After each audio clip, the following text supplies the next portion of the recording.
Good morning, everybody. Happy Friday. Today is May 22nd, 2020. The first thing I want to do is to wish Sebastian Norberg a very happy birthday. My friend, you have turned around the sun 6 times. It's very exciting. I hope you have a great day of celebrating with your family. So today I'd like to open with a story. The title of this morning's book is called Chester's Way. It was written by Kevin Hanks.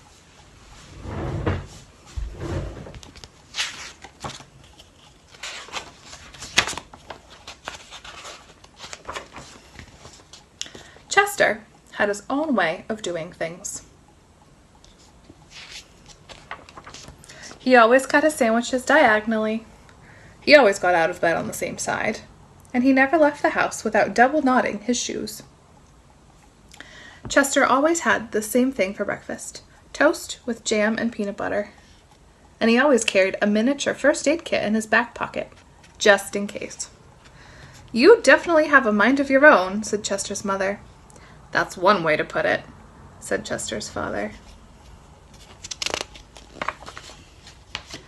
Chester's best friend Wilson was exactly the same way. Chester wouldn't play baseball unless Wilson played, and they never swung at the first pitch or slid head first. Wilson wouldn't ride his bike unless Chester wanted to, and they always used hand signals. If Chester was hungry, Wilson was too, but they rarely ate between meals. "Some days I can't tell those two apart," said Wilson's mother. "Me either," said Wilson's father. Chester and Wilson, Wilson and Chester. That's the way it was. They loved to go on picnics. Once, when Wilson accidentally swallowed a watermelon seed and cried because he was afraid that a watermelon plant would grow inside him, Chester swallowed one too. "Don't worry," said Chester. "Now, if you grow a watermelon plant, I'll grow one too." Chester duplicated his Christmas list every year and gave a copy to Wilson because they always wanted the same things anyway.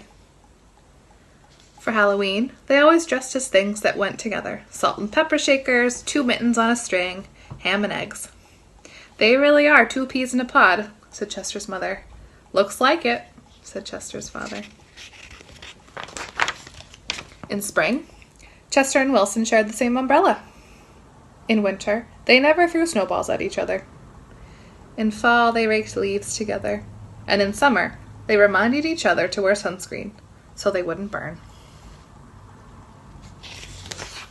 The way it was. And then Lily moved into the neighborhood. "I am Lily. I am the queen. I like everything." Lily had her own way of doing things. She wore band-aids all over her arms and legs to look brave. She talked backwards to herself sometimes, so no one would know what she was saying. And she never left the house without one of her nifty disguises. Lily waved at all the cars that passed by, even if she didn't know who was in them. And she always carried a loaded squirt gun in her back pocket, just in case. "She definitely has a mind of her own," said Chester. "That's one way to put it," said Wilson.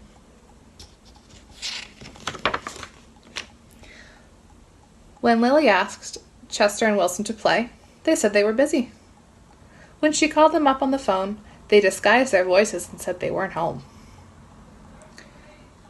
If Lily was walking on one side of the street, Chester and Wilson crossed to the other and hid. "She's something else," said Chester. "Looks like it," said Wilson. One day, while Chester and Wilson were practicing their hand signals, some older boys rode by, popping wheelies. They circled Chester and Wilson and yelled different things. Chester and Wilson didn't know what to do. Just when they were about to give up hope, a fierce-looking cat with horrible fangs jumped out of the bushes and frightened the older boys away.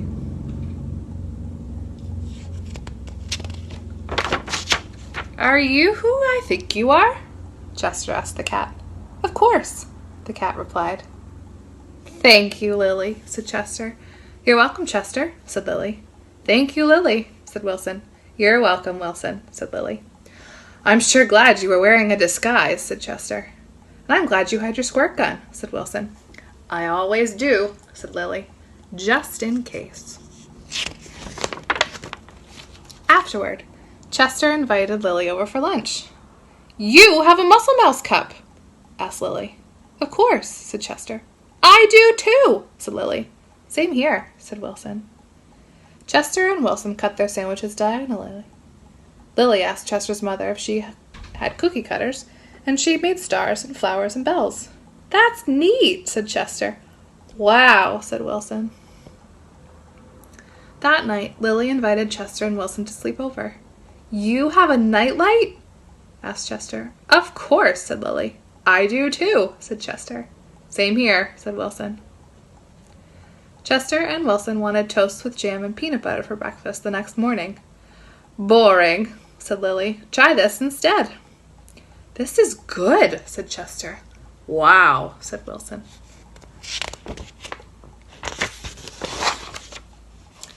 After that, when Lily asked Chester and Wilson to play, they said yes.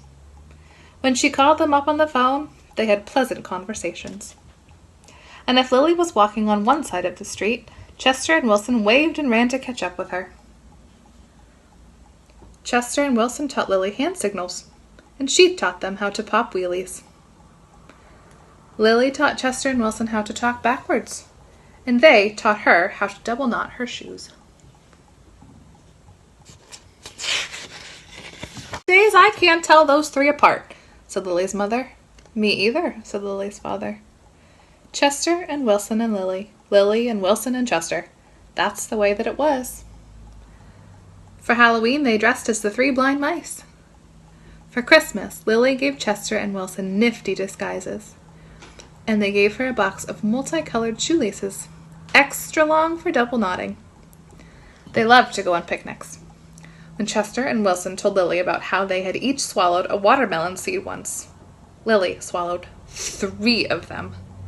I'll grow a watermelon plant for each of us, she said. In spring, Chester and Wilson and Lily shared the same umbrella. In winter, they never threw snowballs at each other. In fall, they raked leaves together. And in summer, they reminded each other to wear sunscreen so they wouldn't get sunburned. Chester and Wilson and Lily, Lily and Wilson and Chester. That's the way that it was. And then Victor moved into the neighborhood.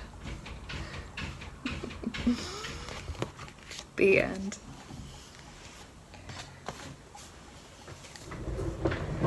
Books like that remind me how excited I am to see all of our friends again, hopefully very soon. Don't forget, friends, to look online on the website again today for all of the activities that we have planned. I hope that today you'll be able to go outside and get some fresh air, maybe do some biking and enjoying nature. I'm so glad that I was able to join you this morning. I hope that you all have a great Friday. Bye-bye.